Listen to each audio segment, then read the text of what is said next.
Live. Nice piano. Okay, so we're live. We'll give everybody a chance to get here. I also have to figure out Instagram because we can newly go live on Instagram, I believe, and we couldn't do that before. At which address? At which Instagram? Right now it's on mine, which is at DiSCiPLES. Feel free to share it, and I believe somewhere in the StreamYard studio there's a mechanism for you to stream to your own accounts if you like. So hello everybody, and welcome. Who's watching and listening? We will start the official discussion in a few minutes. We'll give people a chance to get here. Okay. Let's do an icebreaker while we're waiting. I will use this icebreaker since I have a Gatorade in front of me. So, what does everybody use? Not as a beverage for like deliciousness, but a beverage for hydration. Water, ice water, bottled water, Gatorade, Pedialyte. What's your hydration beverage of choice? It's just water for me, man. I mean, water. Chilly. You know, I prefer it when it's out of the refrigerator, like chilled, like it's cold. Like I don't like bathroom sink water. Yeah. I agree. I'm a bottled soda water guy. Okay. But I like it room temperature. You know, back where I come from in the East Coast, Cody, they call it seltzer. Yeah. I like the seltzer. It's good. They used to have, my grandparents used to get them delivered, like with like the big bottles. How do you beat it? It's got bubbles in it. Yeah. And it helps. There's a whole business that was like delivering these. They would like wheel them in on two wheelers, like into their apartment in Florida.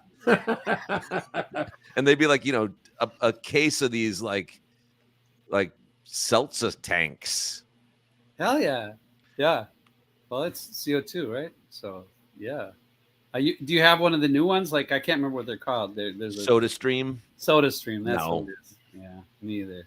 I can't see Michael. He's like, I can see he's like he's hiding below a comment. You put Michael up top instead of on the bottom? Let's figure that out. Let's see what I can do. That doesn't really change much. No, we don't want me to be big time. No. That's about the same. I'll tell you what I can do. I can take here, Michael. I'm gonna take you out and put you back in. Nope, it still puts him there. Let's see if I take John out and put him back in.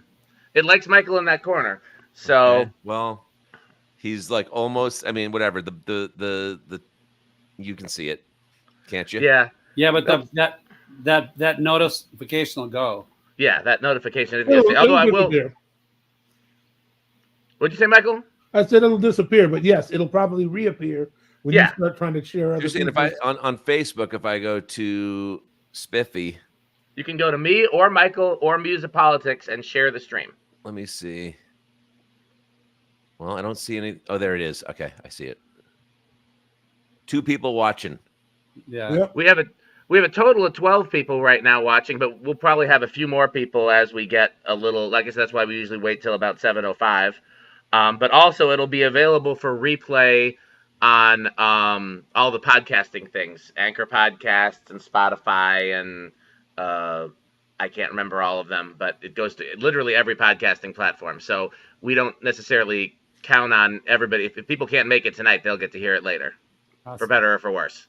Great. Okay. Love that word, perpetuity.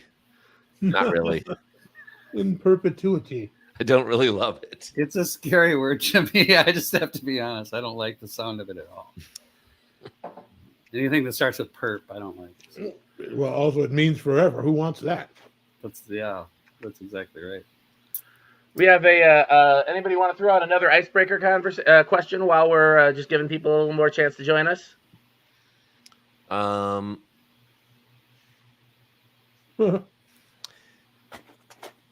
Well, what's your favorite non-hydrational drink? Right. Okay.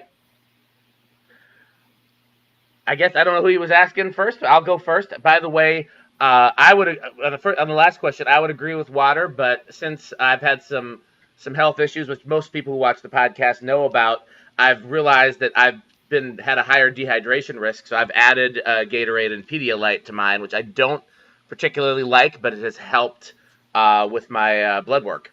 So that's my answer to the first one. To the second one, it's coffee with either a little bit of cream and sugar or like a latte that has really good espresso and not overly sweet, not like Starbucks sweet, but also not like burnt coffee taste, like just a really well-made latte with good espresso. Okay. Continue, Cody. Well, of coffee, I like a macchiato. No, any drink.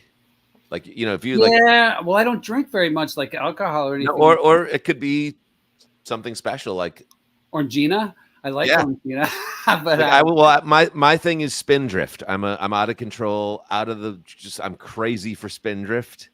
oh, what's that? It's this Is that what- incredible like 10-calorie soft drink that's like it's in cans. It's not LaCroix-ish at all, other than that it is seltzer water based, but it's real fruit, and they just came out with 2 new flavors. Grape Aid is the most incredible. It's the Welch's as we were kids that's flavor, but it's 11 calories per can. And not a bunch of sugar either, right? No, there's no added sugar whatsoever. It's called Spindrift. You can get it at Target. You got to do that. We've been doing those probiotic. I don't know if you've seen the new pop. It is probiotic. It's like $2 a can or whatever. We buy that all the time now too. I'm drifting. Sorry, I'm ADD, so I can. Okay, Michael. I think the only thing I really have a taste for, if I'm not drinking water, I always like lemonade for some reason, or iced tea. Actually, they're neck and neck, and of course Arnold Palmer, just because. Yeah, I always have trouble saying that word, Arnold Palmer, fast enough. Arnold Palmer. It's like it always gets Arnold Palmer. It just kind of gets Arnold Palmer. Yeah. So can all you guys drink what is that? Red Bull? Oh no. Yeah, I'll have a Monster at rehearsal sometimes. And don't you just freak out? I freak out, man. Yeah, No. it's something bad in there. Well, I I'm get sure of it. scared. I literally get scared. Yes. I don't know. But I'm probably as afraid of Gatorade as I am of anything else. I'm trying to figure out I found a picture of Spindrift. I'm trying to figure out how to put it on the screen because I used to know how to do that, but I haven't used this platform in a while, and they've changed things. Where if I can find it, I'm going to put a picture of Spindrift on the screen because I've never heard of that either. I know there's a way to do it. I'm just dumb. Oh, we're in the right. I did it before. Well, you're just out of practice. I know. Well, it's time to start the discussion anyhow. If I can figure it out, then I'll just interrupt this with a picture of Spindrift while we're talking about something else. Yep, put it right over my face. That's what we do. So that's the white privilege. Everybody else's face gets to show. Right, So welcome back, fans, viewers, etc., listeners of Music Politics, and those who are new. It is very exciting to be back with you with one of my favorite people, Mr. Michael Bland, for this new mini-series on audio engineering. Michael, you know our guests better than I do, and they're definitely some really amazing people in the field of music. You want to just give a brief introduction about, well, technically Cody's a guest co-host, because he'll for sure be with us for the whole series. And then if you want to just go ahead and just give a brief introduction to both of them. Well, yeah, I mean, you're really talking about two people that I feel very specific kinship with. These are two men who've taught me a lot. And I hold them in the highest regard. Cody Anderson, who's been mixing me since I was 16 years old, probably. Younger. Yeah. Younger? Yeah. Yes. I mean, Cody, for those who don't know, is the house guy at Bunker's Music Bar and Grill, which is where I started playing when I was probably 16 going on 17. And I've been working with Cody every chance I get ever since. John Fields moved from, wait a minute. You got it. Newton, Massachusetts? Yep. Okay. To pursue a life and career in music. And he has more than succeeded. If you know anything about John Fields as a person in the world working on music, you know he has the utmost standards. But as a transplanted Minnesotan, I like to think of him as the he's the patron saint of the Minneapolis music scene. I've never seen someone so generous and so willing to try just about anything. And having a sense of adventure is really important if you're going to be in this business. You have to want to try things. You want to have to work. You're going to need to want to work with people, collaborate, try things, build things and whether they succeed or fail, it's all about learning and expanding your horizon and expanding your mind. And I'd have to say that these two men have influenced me and championed me and pushed me on for a great deal of years. And I love them both very much. And I don't know what else I can say about them personally that would mean more than that. I'm honored to accept that. Okay. Thanks, Michael. So without further ado, Cody Anderson is he's my friend. And if I was going to be honest, he's almost every musician's friend. Now, whether they accept that friendship or not is it is predicated on how they feel about improving their craft, because everything that Cody has to say to any musician on stage playing any instrument, if he's offering any constructive criticism, it is only out of love and out of the intent to improve things all around. Even I myself, when I first started with Cody, Cody would try to tried to massage my mind into thinking differently about the drums, because most drummers just think as long as I play loud, and consistent, shouldn't nobody have a problem. And I have to say honestly, I'm one of the biggest offenders. I was one of the biggest offenders, and Cody opened my eyes to concepts that I never even thought about before. Just the overall picture. A lot of young musicians, they play for the glory, they play for themselves. And it takes a while before you realize that unless all the parts are working together in a good way, it's just a mess. Now, the thing that Cody and I both have in common is that we don't want the mix to sound awful. And there are certain things that I have to do to give Cody a little more, not leverage and not exactly control, but we're working together to find the best possible result.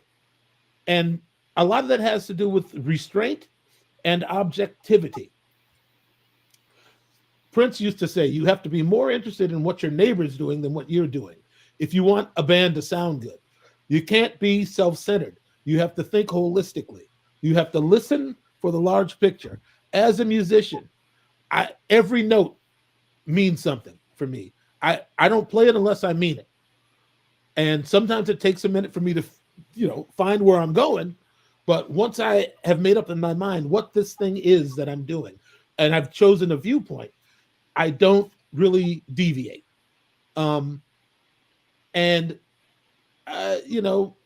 It makes me reliable and safe, and it helps me to continue to work and prosper. So if those are things you're after, the spirit of cooperation is where you first need to start.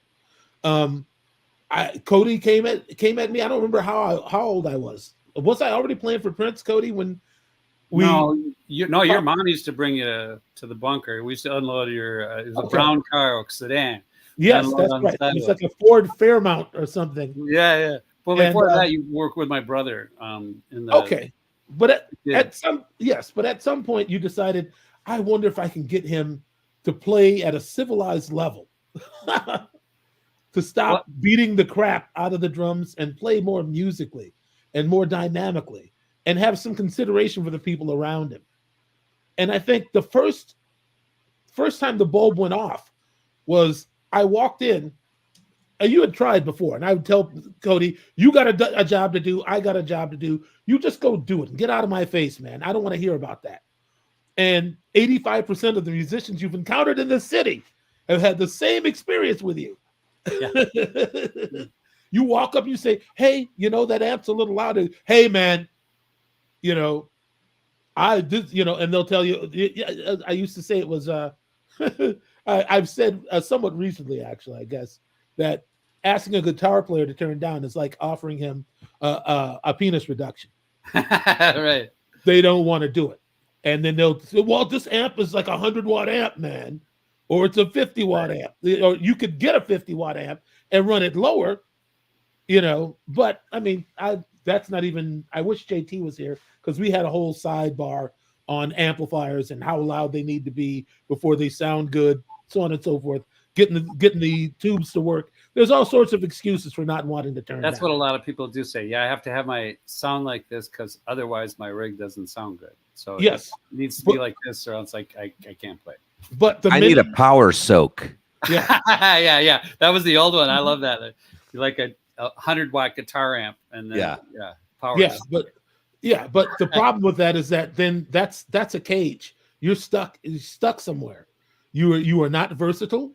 You were directly affecting the noise floor. And as a drummer, the day I realized that the louder I play, the more everybody else has to turn up. I had to decide whether I still wanted to continue to be that greedy about it. Do I want to just play where it physically feels good, or do you want to have some sort of regard, some sort of sense of proportion? I was coming home from touring with Prince, breaking a bunch of cymbals, walking right into bunkers and doing the same thing. Yeah. You bubble your head in a set. Your snare head would bubble in a set. Yes. And there was no cause for such brute force. But I had convinced myself that this was the way. It got me here. Why should I change anything now? Until one night, Billy Thomas was subbing for me. Right. And I had some other thing I had to do. And I got off earlier than I expected. And I go down to bunkers, and just kind of hang out. And I walked in and the sound was ripping my head off. And I walked back to the sound desk and I said to Cody, why does it sound like that in here?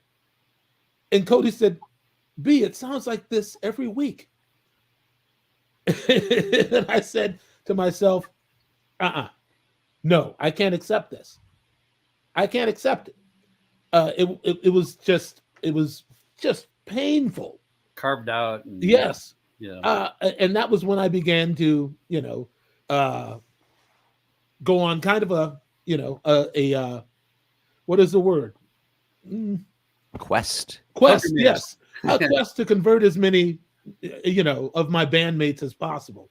And, actually Billy Franzi was the only one who didn't mind just, oh yeah, I'll turn down. I don't really care. But for everybody else, it was a real issue, Well, we got keys on ears, and it helped a bit. That was Bill Brown days. Is this right? Sure. We're probably there by then. Yes. Yeah. Mm-hmm. So then Bill went on ears, but he plays Hammond, and so he likes to have the Hammond. He uses lick tides or Hammond, and that one has to be super loud, right, John, to sound a certain way. Isn't that true? Like, I mean, they're loud even when they're quiet. Right. Yeah. Well, this one has a different driver in it and stuff like that, and everyone talks about lick tides. Leslie as being the black one. Yeah. Right. Yeah, you know what I'm talking about. The one that had TCB written on it. Yeah. Like he played with Elvis or something. Yeah. So anyway, everyone uses that one. It's got a different driver. Interject real quick. Does anybody know what model that Leslie is? Because the problem I thought it was a 147. It wasn't biased properly, and that's why it barked the way that it did. And so anyway, there was this whole, unless it was like severely modified, a Leslie amp is self-biasing. So I wonder what it was modified. I might shoot a message to him and ask. You got him. Ask Bill or Lick Tie will. Lick Tie, that's what I meant. Yeah. Sure. He'll tell you all about it. But anyway, if you really want to know, I'll connect you with him. But I mean, so I could go on and on about all of that, about my awakening to my surroundings and concepts like gain to noise ratio and noise floor and all these things that play a part that a lot of musicians just ignore, because if they become aware, then it becomes a limitation that maybe they don't want to live with, or they're afraid. Because I was afraid, Cody. I was afraid that if I weakened my stroke and tried to play in a more sort of passive, balanced way, that Right. what I was playing wouldn't be exciting anymore, or I Wouldn't wouldn't feel be. right. Yeah. Dan and I You were know. talking about that a little bit earlier. That's a lot of people will say, well, it just doesn't feel, because you'll tell me that you go, it's just not fun, Cody, to play like this. Because I have to feel. And Sonny says that a lot, right? His thing is about feeling. And to be honest with you, the reason I do what I do is purely selfish, because I'm just trying to get as much control as I can where I'm at. And Yeah. And I definitely was on. I mean, some weeks I was more successful than others. Sometimes I just had to play, and I'd apologize to Cody. I'm like, hey, listen, man, I'd have a recording session or something earlier. My muscles would already be loose. When I'm starting, it's easier to, it's easier to play, for me, quieter before I'm warmed up. Because once my muscles have, lengthened and the blood flow is going, it's a whole different parameter. I don't have a logical explanation for that. It just is. But after years of combating Cody and telling him to mind his own business, I finally listened to him, and it was a sea change. It made so many. I mean, it didn't just affect how I sounded there. I mean, it made it possible for me to finally play in quieter venues like the Dakota, like places where the crowd is like right up on you. It's like, people got less afraid of hiring me because I wasn't I had more control dynamically. I mean, I can attest to the first time I saw you at the Bunker was probably 1989. Okay. And you had the full crate, it was early. I mean, I moved here in '88, in late '88, so it's got to be like '89 is what I'm thinking. Okay. And you were bashing. Yes. And it was really fun to watch, and everyone's like, "Oh, this guy! Oh my God, this guy!" And you had just started with Prince, I guess, because you had done the Party Man, right? SNL or whatever. That's '89. You're right. Yes. Yeah. So. And I didn't even know you yet. And I'm just coming, I would go down and watch. And then it's fast forward 20 years later, whatever. I remember coming back after I moved to LA for a long time. And then I would come back for a week at a time. And one time I go in and you got the Bobby Vandell ride cymbal up over your head like this. and you're hitting like it, like all, and you're like, everything changed. And I don't know what year that was, but it was way more in control. It was quieter, and it was the best mix I had ever heard. Finally, it was like no bashing cymbals. And so, I mean, it makes a huge difference for, the mixer. Yes. Just like, same in the studio. It's like, you smash in the drum loses all, tune it any way you want. Doesn't matter. It's just going to go, boom. But yeah. You hit lighter and you all of a sudden you can like work with it. You watch these. It's funny too, because I watch a lot of Buddy Rich videos and he bashes sometimes. Yeah. But he also, it's like the dynamic level of like his loud to his soft is more than anyone I've ever seen. Absolutely. It was wide. Yeah. And even on like a 70s Johnny Carson show or whatever I'm watching it on, you can hear, even with the crappy sound, that it's like that snare drum sounds amazing, Right. So I don't know. Just it's funny. Noah is another guy who has kind of, mellowed his bash, and and it comes from, I think, studio people basically saying, "Hey, man, can you lower the temperature a little bit because it's all cymbals." I'll tell you what. Specifically to that point, you were the second engineer in a row to say, hey, you had a different way of explaining it though. You said Fields came at me and said, you know how like Ringo sounds like on like Sgt. Pepper? It's like when he hits the cymbals, they kind of spread out, like they kind of like, and then he turned around and said, this piece of equipment is called a compressor. And it might have been an 1176 for some reason. I think it was. What this does is it takes everything that's quiet and it makes it louder. It takes everything that's loud and it squashes it down. And when you hear Ringo do that, he's not, he's probably not even lifting his arm to the elbow. He's just glancing the cymbal. And then we went forward and he helped me to refine that. The other person who tried to do it, he was too congenial about it for me to get it. Fields got a little, Fields is a little more free with his opinion, I think, and I benefited from that greatly. Like he's not going to just sit there and say, well, I guess we'll just have to live with that. John is motivated. He's always looking for a better way. And Tommy Tucker Sr. was the first engineer who tried. He said, if you hit the cymbals quieter, it won't sound like you hit them and somebody shut a door quick. Like, it's like, it's a really good thing. And I'd say, yeah. And, this was while we were at Paisley, actually. Right. But John was the one who got that into my head. That you have to let the equipment do the work. It's not about sweat equity. It's about being aware, really. Being aware of what you're doing. Okay. Another side note of that is, what does it sound like in your cans or on stage while you're playing this? While you're playing, I think that has a lot to do with how you play. So if you want some like super compressed out, like just gacked out, like Black Keys drum sound, and you put it in the headphones of the drummer, they're going to start playing quieter because all of a sudden, if they hit loud, it's going to like just explode. So you're absolutely right. You can make it happen that way. And I don't know. I mean, obviously in in-ears now, you can do that. On monitor wedges, I don't think you had the ability to do that kind of stuff. No, you don't. But it doesn't help in the house anyway, though, because the drummer can kill. I mean, most rooms, even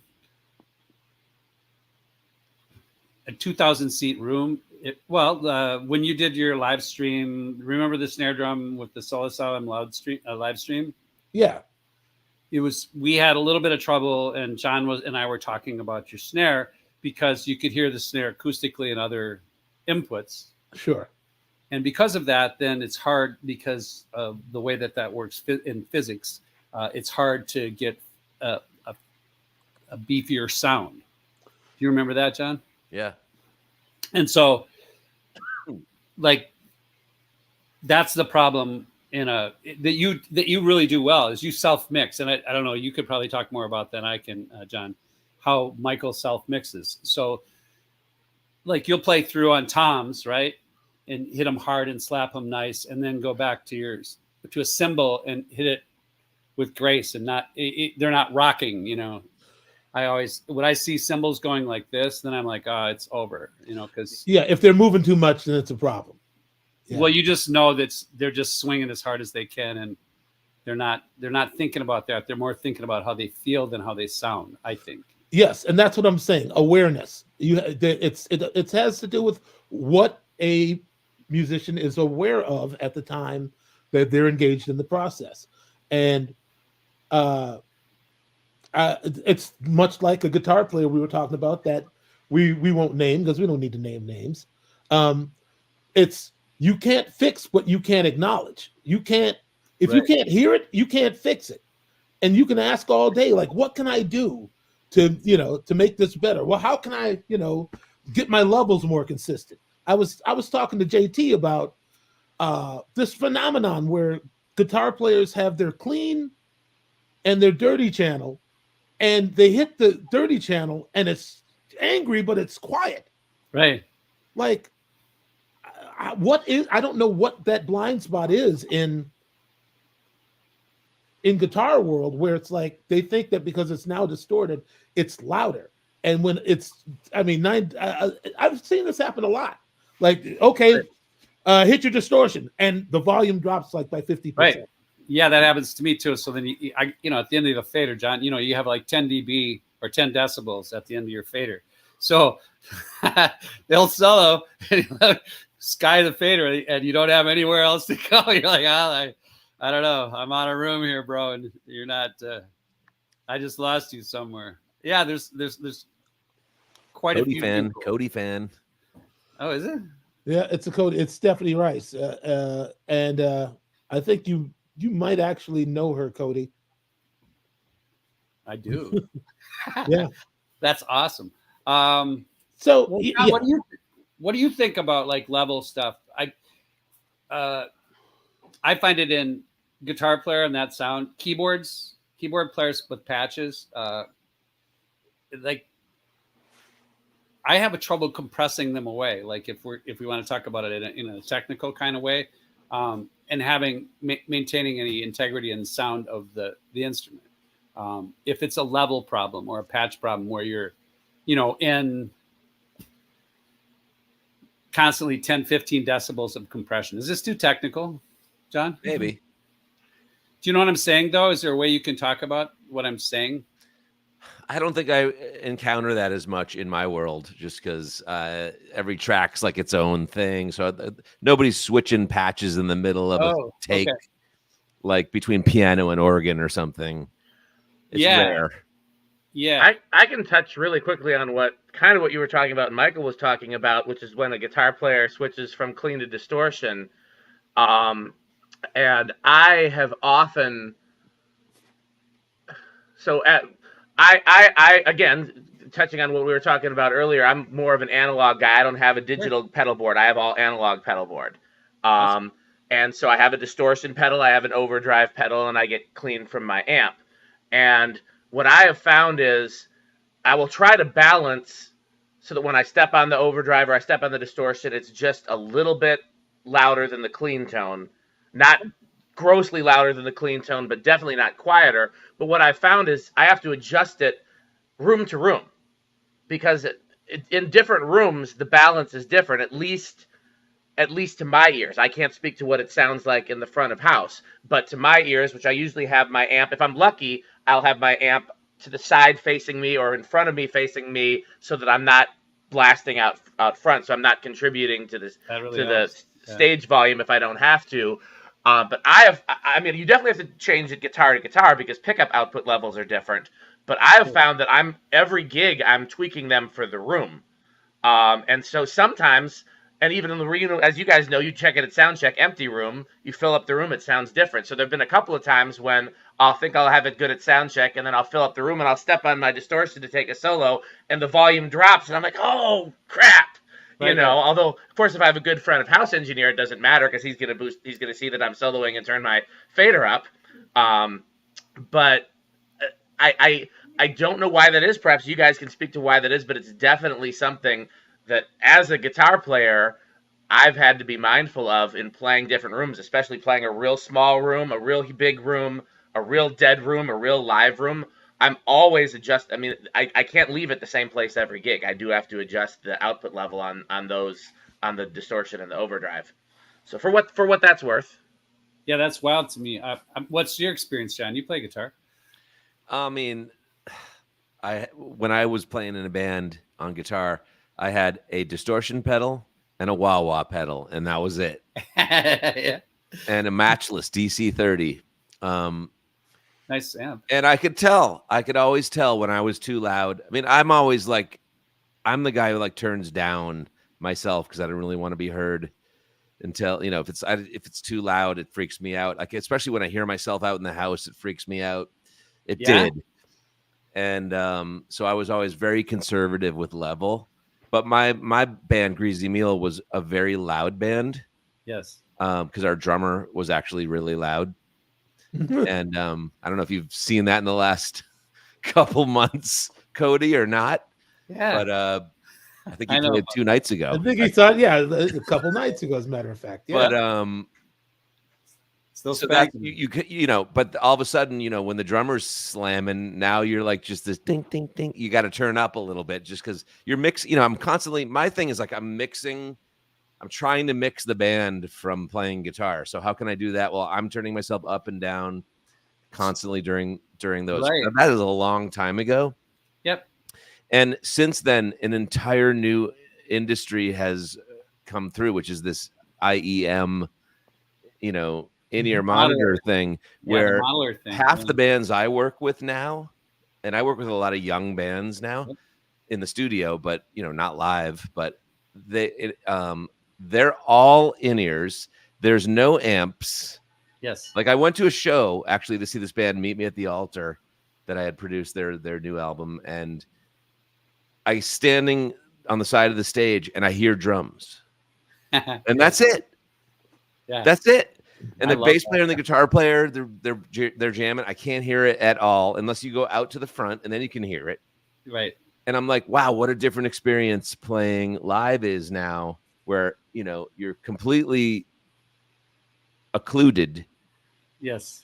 You know, you can't talk to each other on stage.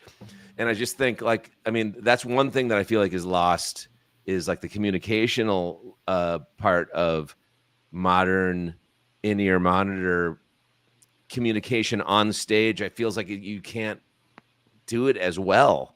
Like I can't hear every little cowbell that this guy hits, and I want to like react to it. Oh, you're talking musical communication. That, yes. Yeah. And, you know, and of course, what song's next? That part too. Right. Well, you can hear that stuff though with ears in, right? Like it's basically like putting. I did buy a pair of in-ears at recently because Corey Wong told me to get these. I have them right here. What do you got? They're like Shure 5, 6, 7s or something. Oh, really? So not molded, but like generic. No. Oh, cool. Let's look at them. Well, he's grabbing those. I'm going to piggyback on what he was saying, which is I also have seen that a lot.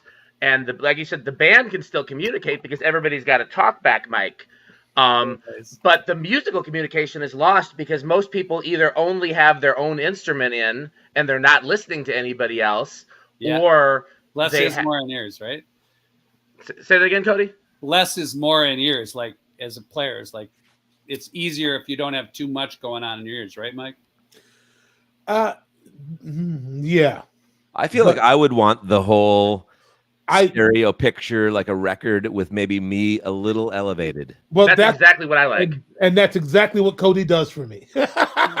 But you need a good engineer, either monitor engineer or a front of house engineer who's willing to double for that, because otherwise you're left to your own devices trying to create that mix while you're playing, which has been a nightmare scenario for me in a lot of cases. Like, well, you can mix your own monitor, but I don't have time to create that perfect mix while I'm playing. So, I mean, the best in-ear mix I've ever had was at Capitol Records in LA, and they just sent me their control room mix to my ears, and then I could boost I was playing guitar on that one again. I could boost my guitar just a little. Perfect. That's a killer way to go, actually. That's smart. I would do it. It's the Nashville thing, as they call it, the more me. You know, there's one fader that's the stereo of the house mix, and then you have the me, more me. Well, one thing I think Cody and I were talking about earlier that amazed me is that the first time I sat in for Billy with the combo on the quiet stage, not the loud stage, but the quiet stage. Billy only had Billy in his monitor, and being somebody who was used to loud stages, I start playing and I'm like, wait a second, what in the world is going on? I can't hear anything. But I realized that if you know what's going on around you and you're not overplaying, I could see why it worked for him, because that was all he needed. Yeah, he never overplayed. That's exactly it. He was always listening. He listens a lot. That's I would say another thing coming up in Minneapolis. Watching that, I mean, you just bring up Billy Franzi, so I'm just gonna go there for one moment. Mm-hmm. We all love Billy. So yes, just you'd go on, on a Monday night, because I don't know what this Sunday thing's about, but it was a Monday night. It was when it was. Yeah. You And you'd hear watch that, Michael? this guy, and they're mixing themselves. I mean, it was Michael. It was I heard it. Doug on bass. Mm-hmm. It was Steve Cherwin on keyboards. Yep.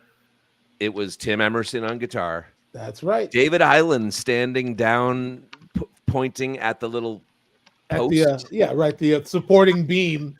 Yes, of the on club. the dance floor. Yep. Yeah. And I think, and then Margaret. Was Mel still there? Melanie was definitely in the early stages of that. And Cynthia Johnson was also. Cynthia, I didn't see that much. Okay. But anyways, I would watch, and then just like, to me, that was always the best sounding gigs I'd ever seen, still to this day. Just like the level, like when you stand in the middle of that dance floor and just the way that kick would hit Cody and just the way the vocals, they were dry, also no reverb. That's when Michael challenged me at Dry as Fly. He was telling me that, Matt, you don't need effects, man. I go, it's okay. So good. It was, and I learned so much from just kind of like being there and watching Billy Franzi. Not that he was the leader, but he definitely was in charge. He held court. You're right. Mm-hmm. Like Steven, when he was solo, and like he didn't have any pedals either. Not really. No, I don't think he had any. He had a couple. I don't think in the early days, maybe not, but no, because in my mind I see like an old. He had that Marshall combo amp.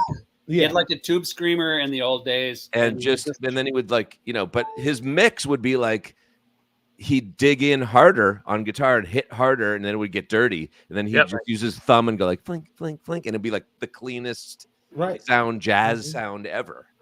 Yeah, he used his volume control a lot on his incredible. But like watching that affected me so much. It's like, Michael, we've talked about this a million times, but the Donny Hathaway live album. Oh yeah. With Earl DeRuin. And is it Cornell Dupree and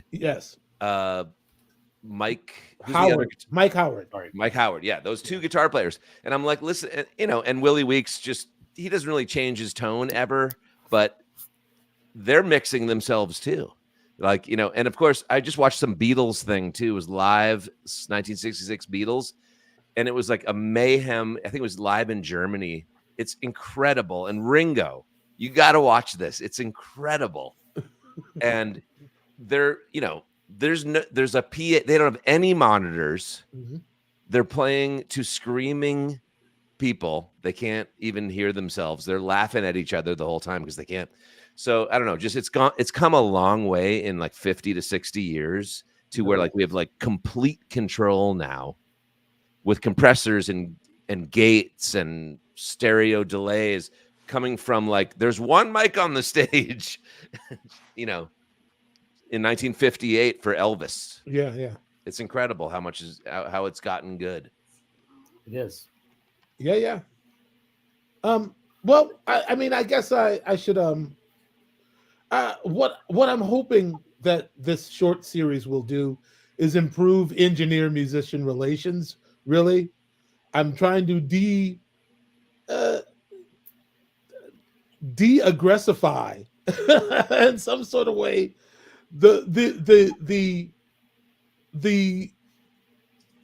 working relationship.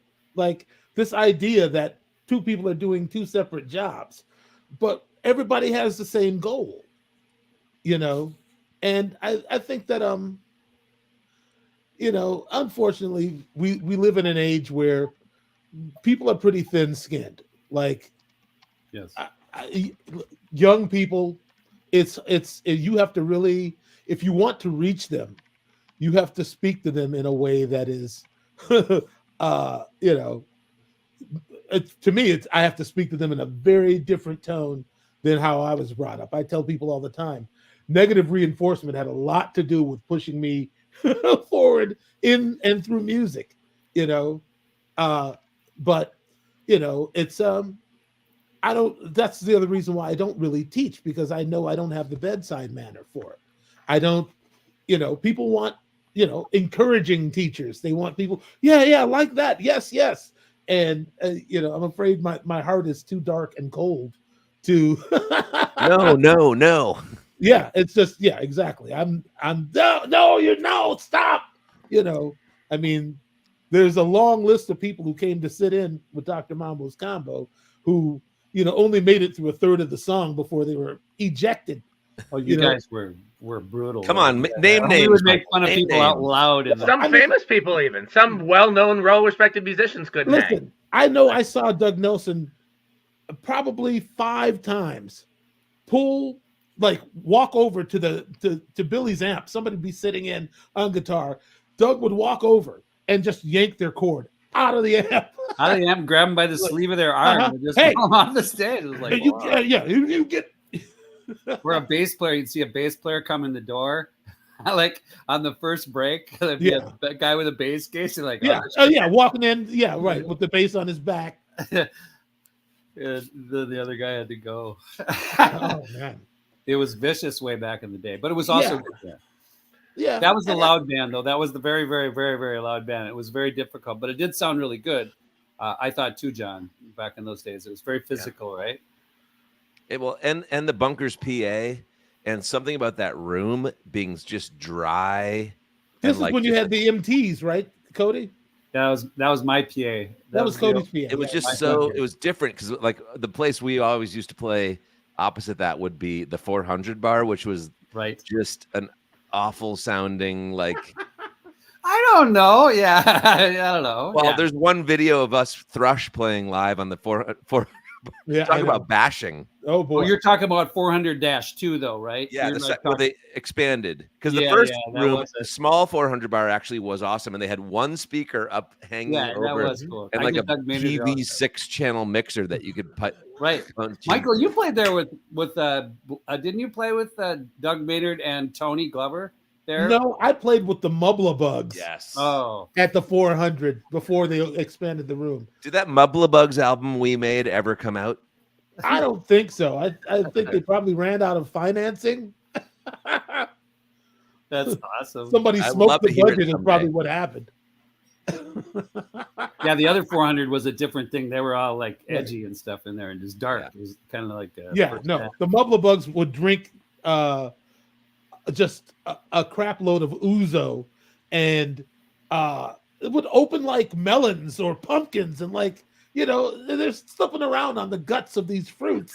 I mean, it was just, oh man, that's killer. Yeah. Can I jump back to 2 things real quick? Sure. One is I just wanted, as somebody who was a fan of the combo, since we were talking about Bunkers specifically, I will say nothing felt quite as good as those funk nights with the loud combo, and nothing has ever sounded quite as good as the quiet nights and Margie singing.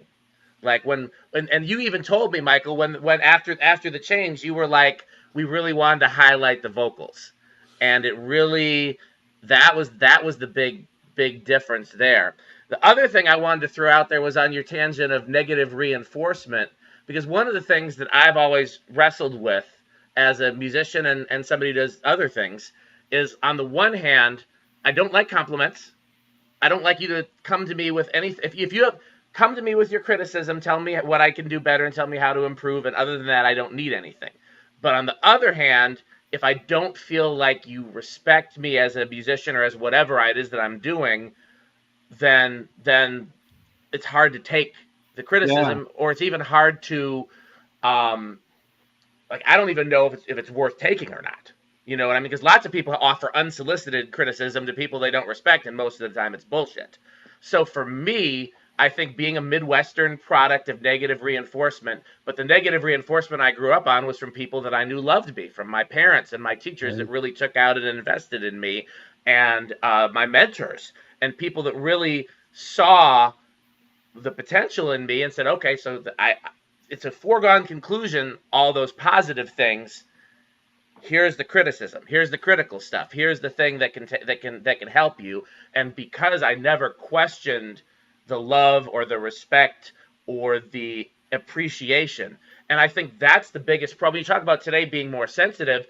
I don't think it's so much more sensitive, but especially the internet and social media has given us a window where any Prince fan can message Michael Bland and say what he does or doesn't like about his work with Prince. Any Jonas Brothers fan can message John Fields and say what he does or doesn't like about his records he produced for the Jonas Brothers. They do And that. so there's a whole They do lot of that? negativity from people that they haven't earned the right to give that criticism. And so people are immediately on guard, and in some cases justifiably so. And I think part of it is people if people need to evaluate who they're offering criticism to, and then people need to evaluate who the criticism is coming from. In terms of, if Michael offers me criticism, I'm always gonna listen to that. I'm always gonna take that because I know Michael loves me and he respects me as a musician. If some random person does, I might give it a moment's thought, but most of the time I'm gonna say this is, and I think that has what has changed, and that is what we've lost, and we don't have the environments to mentor the way that we used to before everybody was with isolation, literally and figuratively.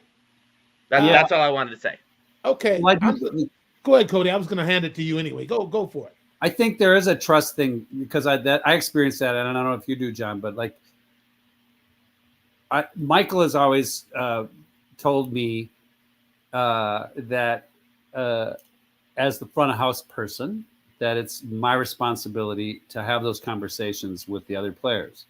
If like, can you turn down a little, John? Your bass is too loud, bro. Is that cool? Like, and so when I talk to people, if I know them, it works fairly well. But a lot of times there's like a glaze that goes over someone's face when you have a criticism and you didn't say anything nice before that. You know what I mean? You come up and you ask them for something. And I'm not trying to be rude or anything like that. I'm just trying to get my, do my business or whatever. Right. But once you start on that way, then it seems like it's hard to get someone's confidence back again or their trust. It's about trust, right? On the other hand, though, if I've never met you before in my life and you come up to me and say, "Hey, your guitar playing is great. I love everything about your playing. Your tone is really great. Can you turn down?" I'm gonna feel like the first half of that was all fake. Bullshit. Yeah, it's a very tough needle to thread because I don't want the thing that can be taken as fake, but at the same time, how do I know that you're not just one of those asshole sound guys who doesn't actually care? Because there are those too. There's assholes on both sides of it. No. There is no way a sound guy is being. They don't want it to sound crappy out front. I disagree. Whatever they're asking for is to improve the station for everybody. But the fact that a certain person may be, destroying, what could be a much better situation. I have to disagree, man.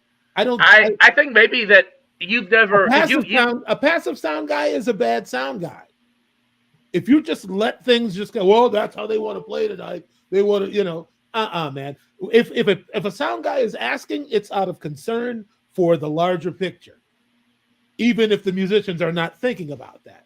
I just have to. I'm not saying they can't be mean or have no, don't have good bedside manner. But if they're asking, it's always for the same reason, to improve the situation. I mean, I agree and I don't agree because I think part of the problem is sometimes there's situations where if the sound guy is not familiar with the music, then sometimes what their perception of what is good for the music or their perception of what they're looking for sometimes doesn't fit, and it creates that conflict. Like I've been in plenty of situations where you hire an old rock sound guy to mix an R&B concert, and he wants less bass in the mix or in the house or whatever, but it's a bass heavy genre, and it's just I think that a lot of those situations you're dealing with people on a much more local and regional level in terms of guys that maybe aren't like as well versed across the board, both musically speaking and from an engineering standpoint. But I definitely have been in some situations where the impression that I got was that the sound guy either didn't understand or didn't care and just kind of wanted to, like Cody said earlier, make it an issue of control, but without the justification that somebody like Cody would have in that scenario. I don't always have that justification. I don't know, and I also don't get licensed. I don't know what is your experience with players when you say something to them in the studio, John? I think it's very different than at a live gig. So yeah. And also when John Fields is involved, he is the one who is clearly in control. It's his responsibility to control that. You know, I think that the other thing to consider, Dan, is that if you're in a band, you're going from venue to venue. That guy that you're working with is there every night. So if you're not going to trust his judgment, then don't play there. Well, to be honest, right. Go ahead. I'm sorry. Well, so there's a possibility. Like I can say, in the venue that I work in all the time, I have since the day I was born, right? Since the beginning of time, not the end, but the beginning. And until hell freezes over. Yeah, and all that. The end of time. Yeah. It's like, so I can pretty much, I have a pretty good idea how things are going to go very quickly, right? On how people are approaching it. It's a small space that people many times put a lot of energy into and, you know, play it as a bigger room, right? I think you know what I mean, Mike, right? I do. And so it's harder than you think to make it work there. And so then that's what happens. Like you'll go, no, I mean, I have trouble with bass players all the time in the room because it's a really hard room with bass. It's a corner. So if you play loud as a bass player, it doesn't work to have bass in the mix anymore. And so like where you're saying it's a bass heavy thing, I would say like if I had your trust that I'd say, don't worry about it on the stage. I need you to turn down so I can bring it up in the house and it's going to be intelligible so that you can hear the notes and not just a thing that happens when you have a lot of stage level. I don't know if you guys have that experience because all of you play on stage. So I will say the specific example that I was thinking of that was giving me PTSD was festival gigs. And so it was not a scenario where you have the same sound guy in the same room consistently and a familiar band. It's where you have a different sound crew coming in to set up, and then you have a different band coming in to set up. And and those are the ones where I remember having the most disconnect. Sure. Because you raise a good point. I think a lot of times if you're going to a venue and that venue has their own sound guy, I definitely am going to assume a level of trust for that sound guy, knowing his room and his system. And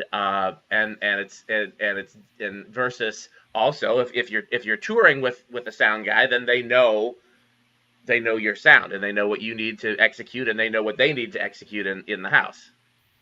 And that's kind of a different animal too, because we're all working for a star, right? Right. So then we're all working for the guy, I think. Or girl. Yeah. Or whomever. Yeah, right. But then what our role is, you know, mine especially is, you know, I support the act. I support the star. So I get my job then becomes team building with the rest of the group to get us all to do the best job we can supporting whoever that may be. And hopefully, yeah, you have a clue about what you should be doing, right? That'd be great. Yeah, but there's no guarantees either way. You could be a crappy band, you could have a crappy engineer. You know, the bottom line is, if it's somebody who is in residence, you kind of have to defer. I don't see how you get around it. I think a lot of people, yeah. So yeah, it's about trust, right? It's about being able to be. Well, more than that, it's about the fact that you really are powerless in the situation. You don't have the objectivity to tell the sound guy what it's supposed to sound like where he's sitting. So is the trust is implicit. It's baked in. So, you know, to me. On our best day, yeah, right. Yeah. And I guess from your perspective, what else could you do? Oh man, I've played through the best and the worst sound systems. Sure. I know the best and the worst sound men in this town. You know, I've been the same guy. Right. So, you know, if I have an experience with them, I rate it and I remember the next time I need somebody. Right. You know, but I think that's just a general thing about working with people. You got to find out who you see eye to eye with and who has a completely different concept. That's the band. That's the engineer. That's just about relationships, I think. Well, right. And you and I, it was a number of years. Yeah, before I really trusted Cody. And one day Cody said, B, I know you don't understand this, but I'm your best friend here. I am your best friend, bud. I sit back there and I make you sound like $1 million. I wish you could hear how good you sound. You did. When I mix your drums. And I went, really? And that was the moment I let my guard down with Cody that way. But yeah, I'm just saying, it's you don't have to trust, but you don't have much else you can do if you're working with somebody you've never worked before, and they have the advantage of being, this is their job, this is where they work, and they do this all week, every week. Yep. I mean, I agree with you, of course, but you and I have agreed on this for a long time. Yeah. So trust is what you make of it, I suppose. I trust people to act consistently in the manner that I see them acting, So, I mean, if I have a bad experience with a sound guy, I'm going to guess that I'm going to double down the next time I work with him. So I gotta move. I gotta try somebody else, Right. Well, and I've seen you, I have this experience too. Like if you're working with somebody and they're doing the very best they can do, and you're struggling, you can't do any better than that, or another person can't. That person can't be any better than their best. and yes, so you're only as good as you are. Yeah. And I see that. I see. Well, we struggle with some players that are like that, and then it's hard to. I don't know. The whole discussion about trust is a thing that you have and then you don't. This idea that you're going to build a relationship, on trust with somebody you've never met before, and this is the moment that it's all going to happen. I just don't. I'm just, as a person, I've chosen my inner circle based on the people who I know I can rely on. I can rely on them to be the people they've shown me that they are. And that's how I govern how close I stick with them. If we both know what it is, then I expect that will be, that'll be the standard. Right. I don't know. I understand where you're coming from, Dan, but it really is like you also have to choose your battles. You got to decide what you're really fighting for. Like, do you want to really pick a fight with the house engineer over, what you think will sound better out front? I think I kept was it Jessica? I kept that comment on the screen for a while there because I thought that was Jenna. That was a really good starting point for this discussion. But I think even before establishing trust, if that's even possible, because like you point out, that's very hard to do. I think the first thing is, does everybody have that same mindset, both the musicians and the engineers, in terms of that, like you said with Cody, and like Cody especially said, my job is to make you sound good. My job is to present the best, and it is meant to be that cyclical relationship. Does everybody go into it with that? And if everybody doesn't, then you're already starting off at a different place. And I think so. I guess that's probably the first step is establishing that everybody does in fact have the same goal. Yeah, there is a disconnect. That's where the relationship between the stage and then the house guys or engineers, whatever, sound guys. It's challenged there because of you can't play drums and hear what's happening out front, right? Right. But I can do that, and then there has to be a trust. You have to trust me, Dan, that I wouldn't tell you that my ear is good, and then what my goals are gonna or what I think. I guess my advice would be is going to be effective, and it's going to get us to our goal. So it's kind of challenging to talk about. That's okay. But the other thing is that if you if you want to build a positive rapport with the sound guy, you'll be receptive to his constructive criticisms. That's one thing. You're not going to make any friends going, "Hey, listen, man." It's sticking your chest out. That's not going to help. I've been finding it more and more challenging as time has gone on, and I think part of it is because I'm older. So then people don't relate to me as much because I'm not as much of a peer in the peer group, So who's this old guy talking about sound, and how would he even know in the first place, So that's sometimes a little bit of a barrier for me right now.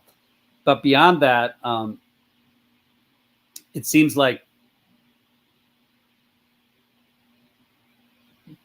people are more and more fragile. I guess there's a fragility about when you play an instrument and how you play it, and then having someone talk to you about that isn't like when I talk to you about how you're playing drums, it's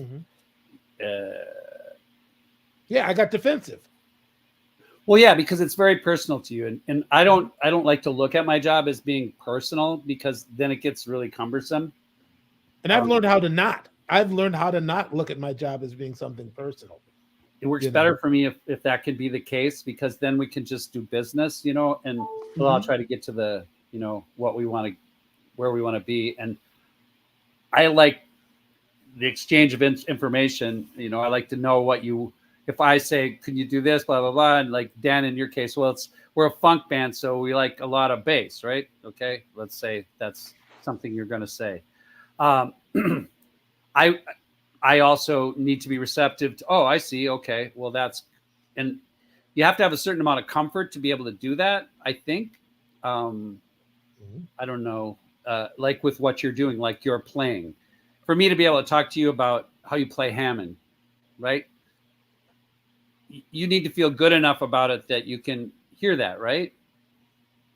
Do you know what I'm talking about? I think, I don't know if you're asking me specifically or not, but I think for me, there's two components in it for me. One is, do I have what I need, whether that's tone, because like we talked about earlier, certain amps and Leslie's sound good within when you pushed a certain way, or whether it's monitor, can I hear what I need to hear, etc.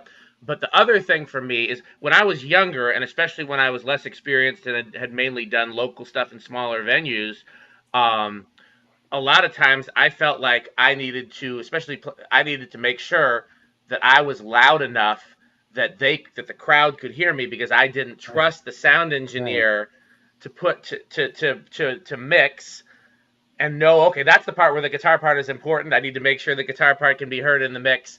And again, depending on the venue, and depending on, sometimes you don't have as skilled as sound engineers or that can necessarily, but and that's where the trust comes in terms of, do you have somebody that's skillful? Do you know that the sound engineer is out there? Do you trust that his job is to make you sound? Because if I know that the sound engineer has my back, then my only concern is, do I have what I need to do my job? And if I can do my job at volume 3, then I'm fine. If I need volume 5 in order to hear or get to the tone that I need, that's a completely different conversation. But if the only issue is, if I'm good either way, it took me a long time, and it took me building relationships with some engineers, like Michael has talked about, and doing some bigger venues. And I'll tell you, one of the things it took was for me playing guitar on stage during sound check, and was only thinking about me, and then suddenly I heard it echoing off the back walls. And I was like, oh, they do care about me after all. I'm out in the house. And especially because I used to tour with a lot of gospel, where guitar and organ, the two instruments that I play, would get buried in the mix a lot of times. And and so it took me realizing that, sometimes they're not going to bury you. Sometimes they're gonna they're actually going to be concerned about making everybody on stage, including you, sound good. And it also took a level of maturity for me in terms of getting to a place where it's like, I need to do my job. I need to do my job to the best of my abilities. I need to make sure that the artist or whoever I'm working for is happy. I'm going to get paid. If they don't put me in the house, I still get paid. Right. If I'm not, instead of me turning up my amp to be like, well, just in case they don't put me in the house, I'm going to make sure they hear this. Right. So like that idea that you're going to turn your amp up so they'll hear you in the house, whether or not, right? like that's totally antithetical to like that totally kills me, right? Yep. You've dealt with those musicians like me when I was younger that did that. A that. lot of people do this. What you're talking about is a really good thing that you say it, because that is why people do it. They want to make sure that they're going to be heard. But can I add a tangent to that too? And I think we should probably go back to John, because I don't know if we're going to have John in future weeks. So he's got a very different perspective than the rest of us would have, because of his great and diverse experiences. The other side of it too is nowadays, like you and I were talking about earlier, I haven't really toured much since COVID, and so in addition to church, what I've mainly been doing a lot of is wedding bands, because the pay is good. I don't have to go very far. Right. But with a lot of wedding bands, they only put vocals in the house. Yeah. And so I'm trying to. Now I've got three things to balance. I've got, okay, how is my guitar tone in terms of that capacity of where you push your amp? Can I hear what I need without being, I guess 4 things really, because am I too loud? Am I overplaying? Am I causing problems for the other musicians or singers? And then 4, though, am I heard in the house? Because now I'm trying to balance all those things. And I think even after a couple months of doing that, I also got that same attitude. I'm like, you know what? No one at this wedding is gonna care if they can't hear the opening guitar part to September. It's not gonna, so but that's hard for me to get that out of the back of my mind of like, that's one of the things I'm thinking about is, okay, well, how does it sound out there? Because we don't have an engineer out there, That is a real challenging thing. I don't know how people do that and do it well. It's hard. iPads, now everybody's got an iPad where they can mix. Yeah, well, I know I do some of those shows, and they're challenging at best, because you can tell that normally they're mixing themselves. So then you get there and it's a concrete room that's echoey and everyone's playing as loud as they can. Oh man, I don't know what to do. Schmitty's swinging hard, right? So. Oh yeah. Okay. Oh, Schmitty plays hard now? No. Yeah, Schmitty knows he plays hard. So, John, what do you have to say? I'm just loving watching you guys talk. All right. Okay. I mean, I think that we'll have to probably start being more solution oriented next week. But I think this is the platform to discuss what the problems are. I mean, really, I don't know. It's a lot. It's a lot we're talking about, and it's go ahead. Sorry. No, I'm sorry. I didn't mean to cut you off. No, it's cool. I'm just kind of ruminating. I think when you talk about this being the introductory episode and to introduce what the problems are, I also think this is also the importance of this episode and the start of the series is to introduce.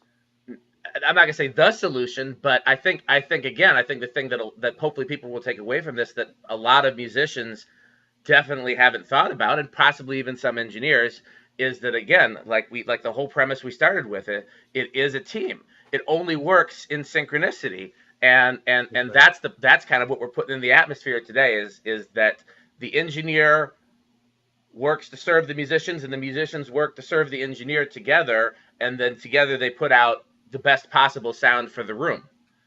And that may be a new concept for a lot of people, and I think that the best thing we can do is really just kind of lay that groundwork today, and then we can as we continue on and bring in different people, we can get a lot of different perspectives on that. Yeah, me too. Mm-hmm. Well, I mean, I think we've covered most of the angles. We don't need to belabor the point unless we've missed something. That we have any blind spots, Cody? We need to go back and look at. I think the thing, like between you and I, the thing that has made it work as well as it has is because we trust each other, and we have that I wouldn't be there. There's no other. The only reason I'm there is the music, and I care about the music, and sure. the music is being presented in a way that it should be, right. And so the relationship is, I think, and just working on that trust and talking about it between one another openly has been really worked out. Well, communication, yes, communication is key. I just remember where I was headed with this. Did I ever tell you about the time Prince tried to mix from on stage? He tried to mix the house from I on know about stage. this. Yeah. I've seen him at like mix the house by Yeah, I asking saw for it, but not actually physically do it. JRF, did I ever tell you about No, this? I've seen it. Yeah. Okay. Well, I've you really could, seen it. but I'm talking about we played Wembley. Yes. Right. I remember he Arena. like fire some sound person, and then he's like, "I'm doing it." Well, not exactly. It was more calculated than that. It wasn't just somebody lost their job. It was like on the stage they built sort of a cocoon that had a soundboard in it, and at the same time, Tommy, Sonny, and Morris and Prince all had boost pedals on their rigs, so that when they took a solo, their level just shot up. And then when they're finished, they're supposed to unboost. And Prince was Prince that year. Prince had a conveyor belt built into the stage. He'd come out of this cocoon, rocking, and this conveyor belt was just bringing him to the mic, And Right. I think it was at Wembley Arena. He got all the way to the mic and realized he had muted it. And had to rock his way back to the cocoon to turn his mic on. Oh man, we all were trying to conceal our laughter, but we're on stage in front of 14,000 people, just trying to Yeah, I don't know how running sound from stage goes. That's why I was asked, you guys, because you do it. I'm not there when that happens. Yeah, it seems like a cool thing.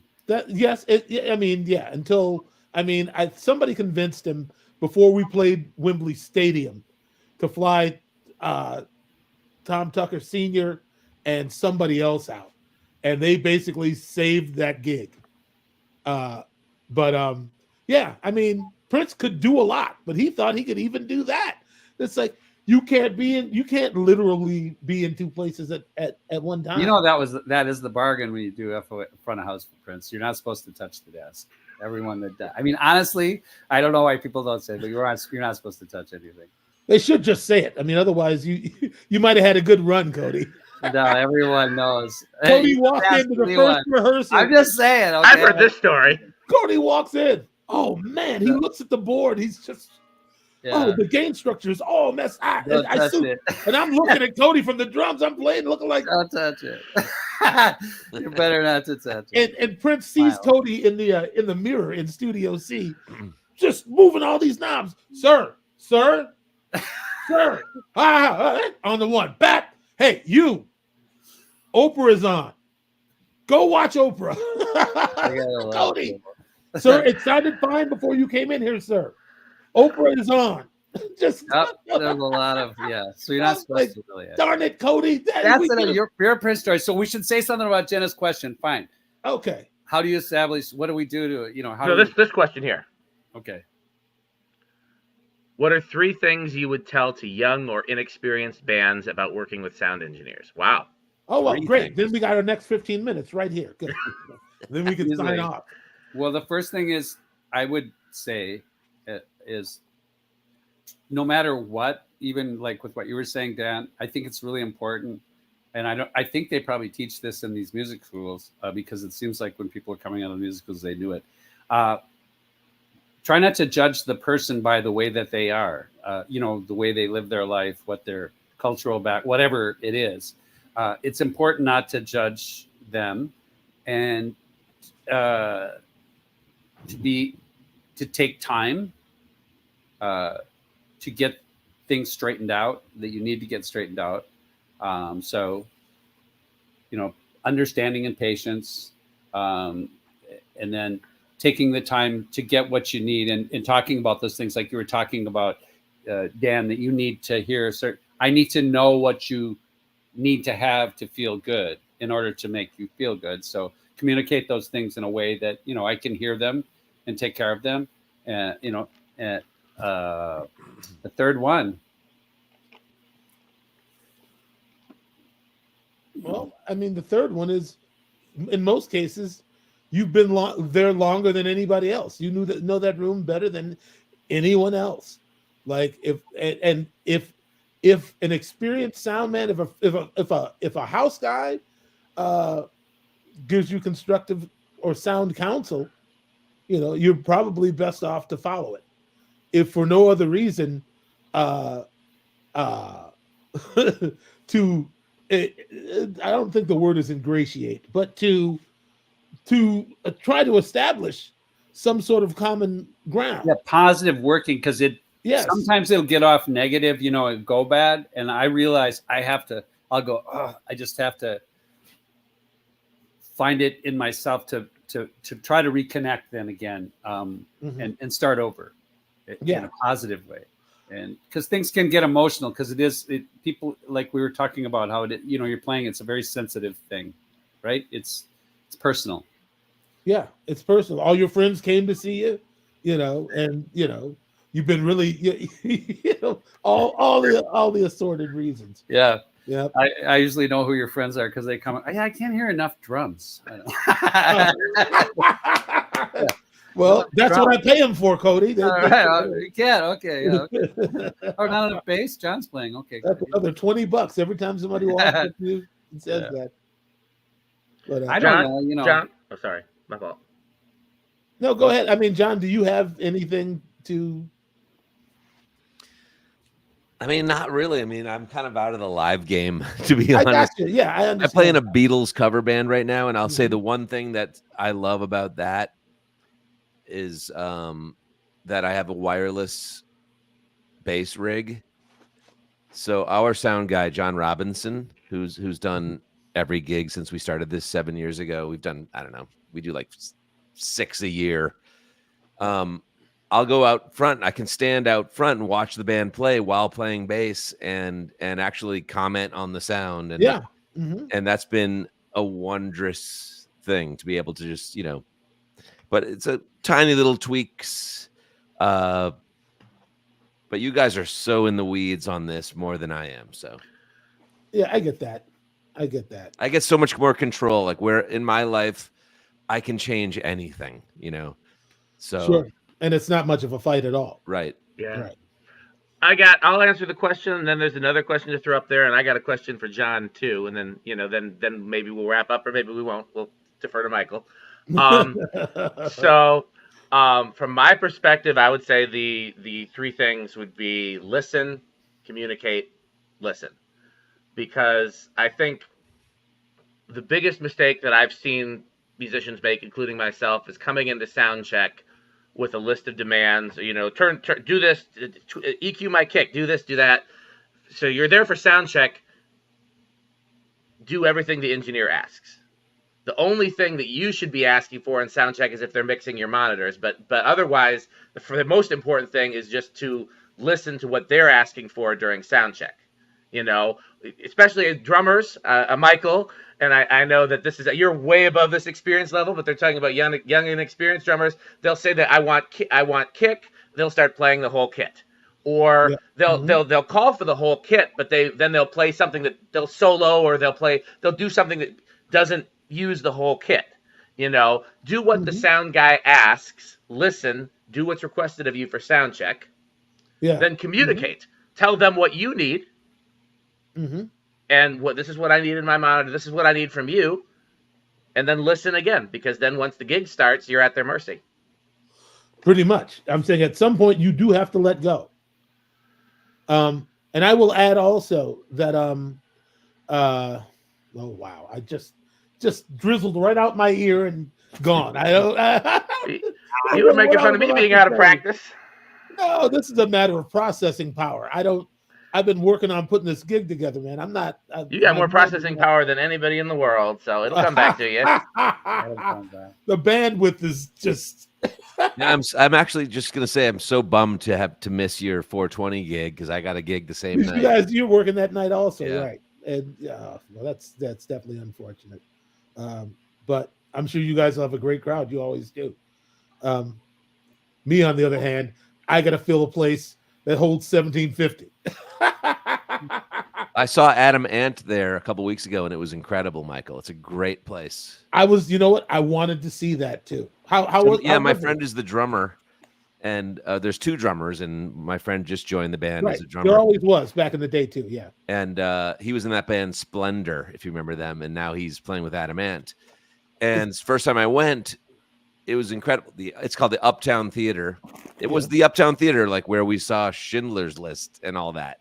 Yeah, that's where I used to go see Sign of the Times like every weekend. Yeah. So, but now it's strangely it's bigger than you think, and I'd say it's a First Avenue sized spot, and it's incredible. It sounded great, all new, all great. I love it. All acoustics. It's really nice. Yeah. Plug for all acoustics. Fantastic. Okay. Well, I mean, and also, Cody, I know you expressed some concern about they got a Midas board there. They have the new Midas HD96, yes. And I know you haven't worked on it very much, but I'm scared to death. This is the other reason why I love Cody, because no matter the challenge, Cody is not afraid. He's not afraid to fail. He's not afraid to succeed, and that's very important. And Cody keeps saying he's an old fogey, but I still see Cody walking around like he's 30 years old, just doing things.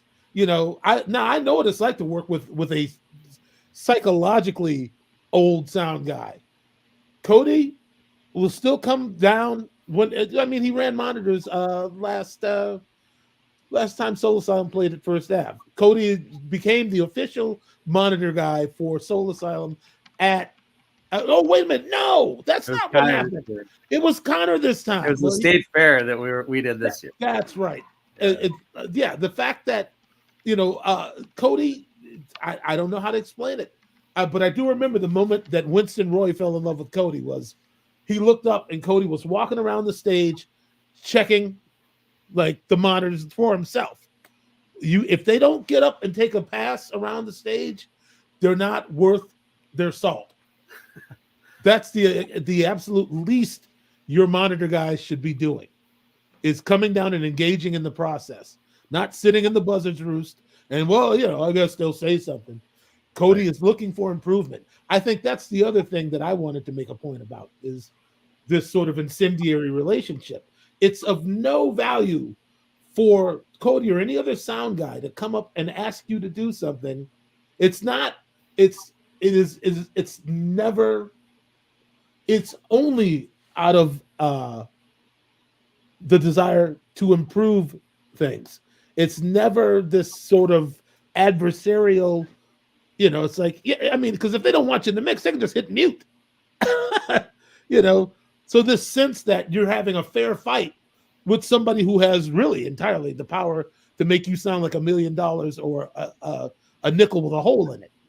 Like, it makes no sense to be aggressive with the guy who holds, so many of your cards. It's like you really should speak to your sound guy with respect and vice versa, right? And not look at it like, okay, this is this, that's that. I know what I need. We're all connected. I mean, even in the universe, even speaking of particles and waves and atoms, the interconnectivity is everywhere. That's where it gets its best, is when you do have that connectivity. And if you can acknowledge that, then you realize you're not doing this heavy lifting by yourself. It's going to take the sound guy to make you sound like anything, passable to begin with. Like, you really have to relinquish control without worrying about trust. You have to find a way to be okay with it within yourself, And I have to say, for me, it never gets easier to play in this sort of controlled way that I've chosen.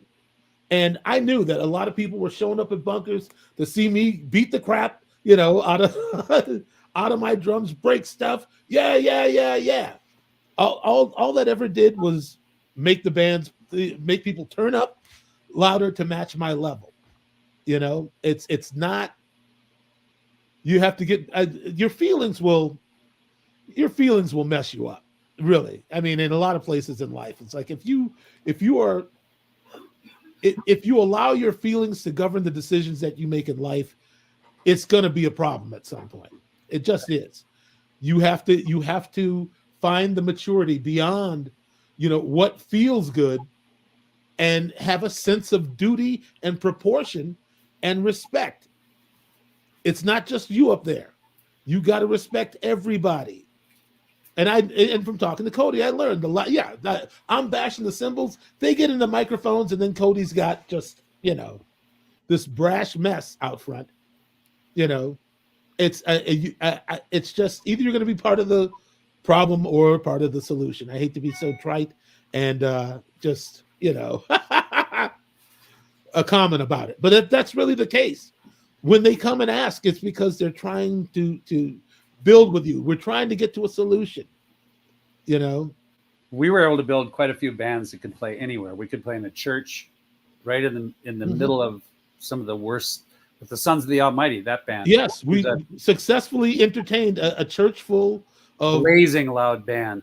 As you would think, right? But we were quiet as. But we did it. We did it. The spirit moved, and everybody had their hearing when we were done. It worked. Yeah, it's hard to do these clamorous rooms, especially. Yeah, and you can't just go, oh well, this is going to sound like a gymnasium. It doesn't matter how loud I turn up. It matters. Proportion matters. Right. I had no business walking off tour with Prince, breaking all my stuff, and then walking into it. How many people does Bunkers hold? 380, but it's really right. 300. Yeah, and assaulting all these people in the same way. It's 20 feet from 25 feet from the end of the stage to the wall on the short side. Yeah. So you can fill it up pretty easily. Take it from a convert, because I was there. I told Cody where he could, where he could put it, just like hundreds of other musicians. But I was wrong, and I'm glad I had the chance before I got too late into my career to correct my path and to gain a greater understanding of what it really takes, like to be good at what we do. And versatility is I think so, yeah. Paramount. Yeah, because there's different things that you need to have different sensibilities about, and your volume needs to be a decision, not just this random. Well, this is where I like it. You've got to think about things more clearly and more concisely, because there's others around you. You have to work within certain parameters, and if you can't do that, it will cost you work at some point. For years, Lowell Pickett wouldn't let me play down at the Dakota. It's like, I see you down there at Bunkers. You're putting a hole through your drums. This is the Dakota. You can't. No, he literally told me to my face, "You're too loud. I can't have you in my bar." And at first my reaction was, right, like, whatever, man. Like, I want to play in some old fogey, But it's you just when you're so self-centered, you miss out, because everybody would rather work with somebody who wants to cooperate. It's a lot more gratifying, I know, for me when I'm involved with people, and I can say the experiment of making the combo a quiet band was one of the most exciting things to do with the band that I've ever done. Yes, and they fought, tooth and nail, but I just kept grandstanding and just yelling at everybody. Yeah. Kevin, I mean, yeah, it was challenging because people wanted, had stuff they wanted to bring to it, and it's like, yeah, we're going to do this other thing, so we're going to be quiet. But again, God bless Billy Francie. He loved it. It was killer. And I'm telling you, some of those weeks when either the Twins played or the Vikings played, and it was empty in that room on a Monday night, and we were playing like that, it sounded so incredible, and everybody played with such sensitivity. And the feeling was still there. Everyone felt, because we got got in the right space where you could still have feeling and be not, heads off and stuff. We were really good. We were really good, Cody. It was really great. Anyway, it's very gratifying for me. And it proved that it can be done. It can be done, but mostly what it takes is cooperation and a sense of what it is you're really doing. You know, I there's a short list of drummers. After my path got corrected, I would see these things and I'd point them out to other drummers, and they give me the high hand like they used to give you, Cody. But some of them I'd run into in the street or elsewhere, and they'd come and say that was the best advice anybody ever gave me. You were so right. I don't know why I was bashing the snot out of my cymbals for all those years, and just when it just created mostly noise. I think it helps with touring bands as well, because it makes you more of a side guy, I guess. I don't know. So you can work. You're more employable because you can be employed in anything. Tim Fisher. Do you know him? He's a sound guy too, I think. So okay. We got a few questions in. If it's a good time to break in and take them, we can do a lightning round, and then we gotta shut it down, man. First question was somebody was specifically asking you, Michael, in terms of your paradigm shift. He's asking if ego played a part and your evolution from 30 years ago, or was it an old versus young thing for you, or an ego thing, or I think it was probably a combination of ego and also what people had come to expect from me. It was working, or at least in my viewpoint. From my point of view, what I was doing was working. And Cody, tapped me on the shoulder and said, "Yeah, it kind of is working, but not really." And well, you did it. You actually came to the revelation. You came in and heard someone else play, and that's when I heard it. You said, "I don't want to sound like that." That's exactly it. And I can't fault that drummer because he was just doing what everybody else was doing down there. Absolutely. But that was the moment where I had the epiphany that I'm like, if this is what it really sounds like, then Cody's not really just belly aching and moaning for no reason. This is painful. This has got to stop. This is not even musical. Wasn't. Sometimes it wasn't, but there were times where it was really nice. But anyway, yeah, and then it's still the jury was still out, and I know there was a lot of drum. Oh man, I'm telling you, when Bland decided to kind of peel back and start playing at a more conservative, they lost it, man. It's over. It's just a matter of time. Right? Yeah, and and that made me feel some kind of way to have people be so critical when I was really searching for growth and expansion. But the real deal, I was just talking to somebody about this today. The reality is, thank God I know who I am, because when you know who you are, nobody can tell you different, and in this particular case, it worked to my advantage because it also had something to do with what I wanted to be, who I wanted to be, and so I guess it's I was just as angry as any young man, I suppose. And I stuck to devices that I thought, served me well. And the thing is that, situations were changing, and once enlightenment begins, it's hard to turn back. Like once you're awake, it's pretty hard to go back to sleep. So once I realized there was a problem, then came the duty to fix it. So, and also to set a positive example, Somebody once criticized it, like, why are you playing all those fancy fills? You're not teaching anybody in the city how to actually fish, how to actually make a living doing what you do. You're setting a poor example by playing so extravagantly. Wow. And there was some truth to that. I said, you know what? I had to really be honest enough with myself to look at it. And that's what I mean by know yourself. Like, no smoke and mirrors. Who are you for real? What is your raison d'etre? What are you doing this for? Who are you doing this for? You really got it. People get into the music business for variations of reasons, a lot of other reasons. All I ever wanted to be was a good musician that other people wanted to play with. That's it. Was sure. And I'll say this.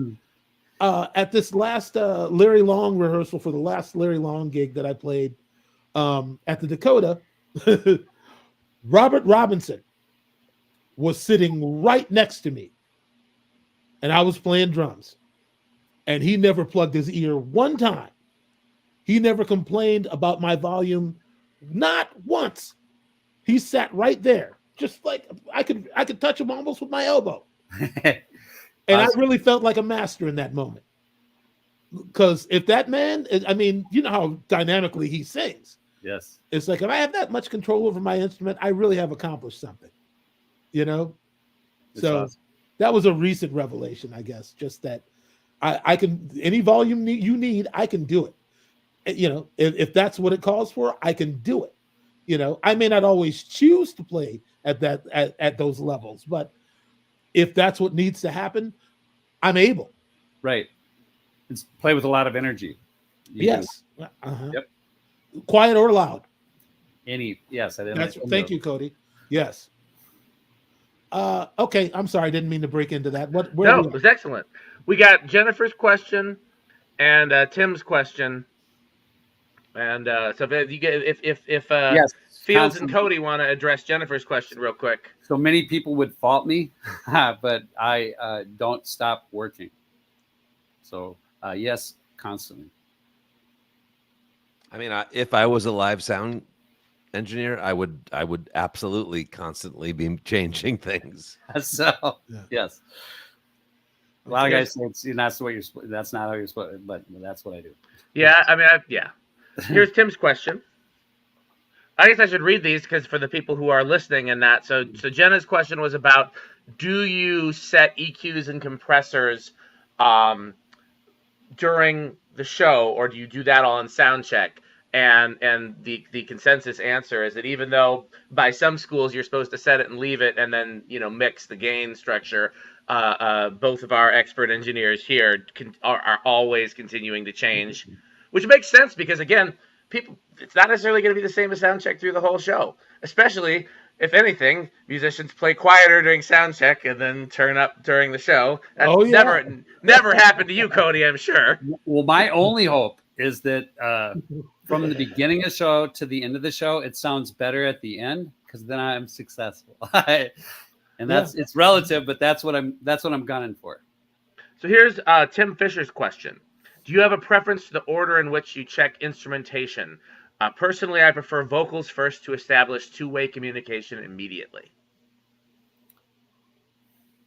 That's kind of a hard question because the way that I learned, because working with Michael and the group of players, I know them very well. I don't actually sound check.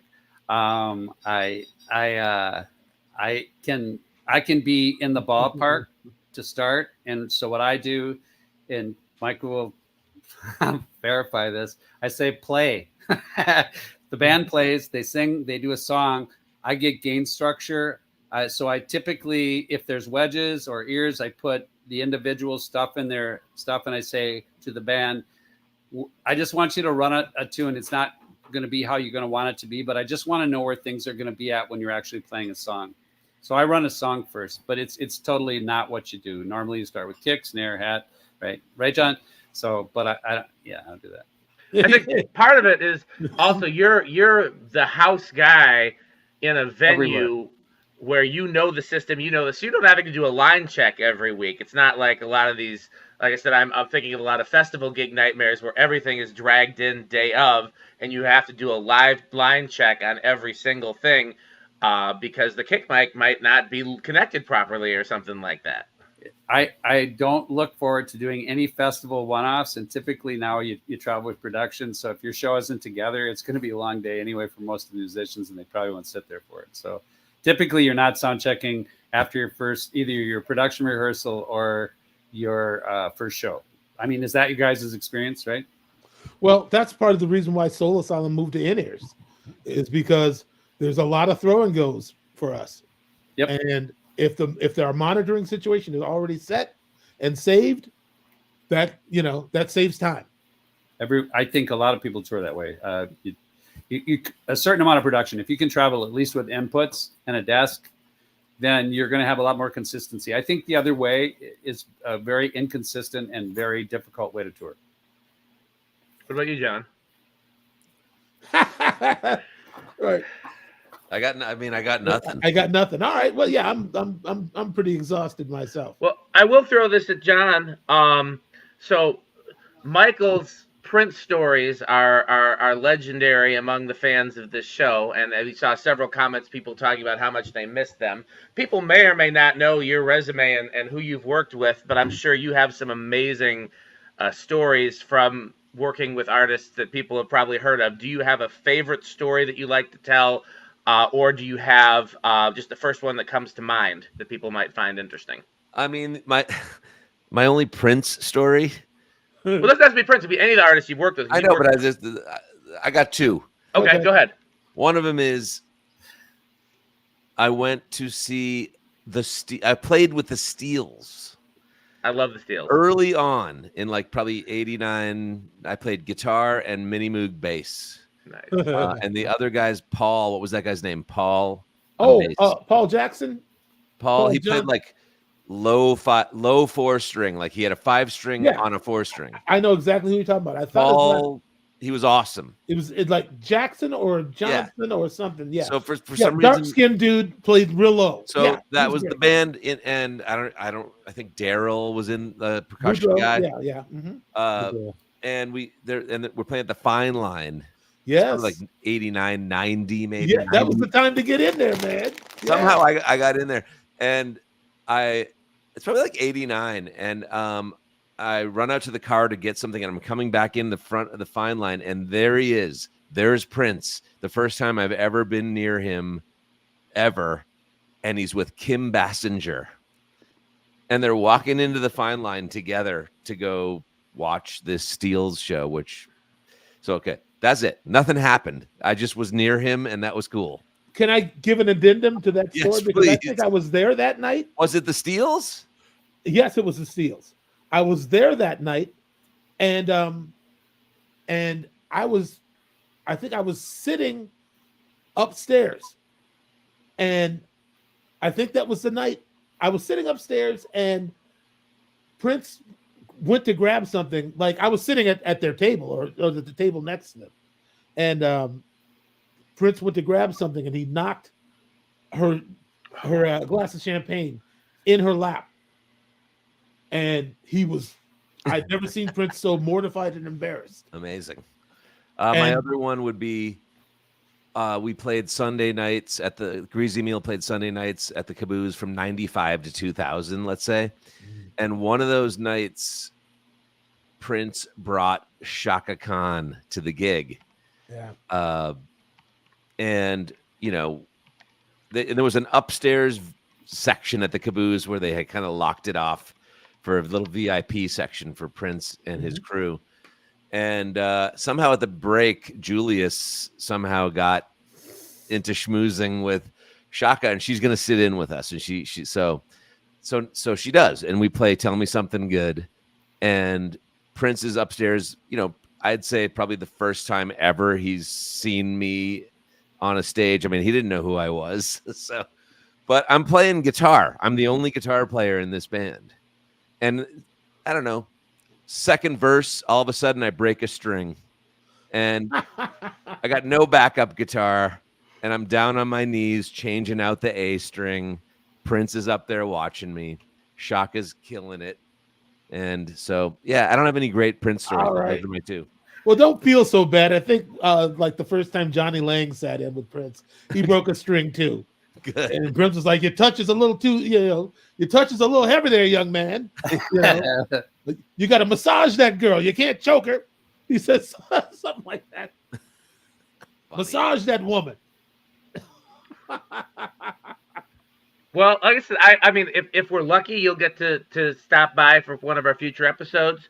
But in case you can't, John, is there anything you want to contribute before we start wrapping up? I'm all good. I mean, thank you guys for having me. This was fun. Thank you. I learned a lot. Yeah, maybe sometime in the future we can talk to John on a slightly different topic, because his experience in producing and studio engineering is just, it's top tier. Yeah, I mean, the main reason I invited John was because he's been in that position. He's a musician.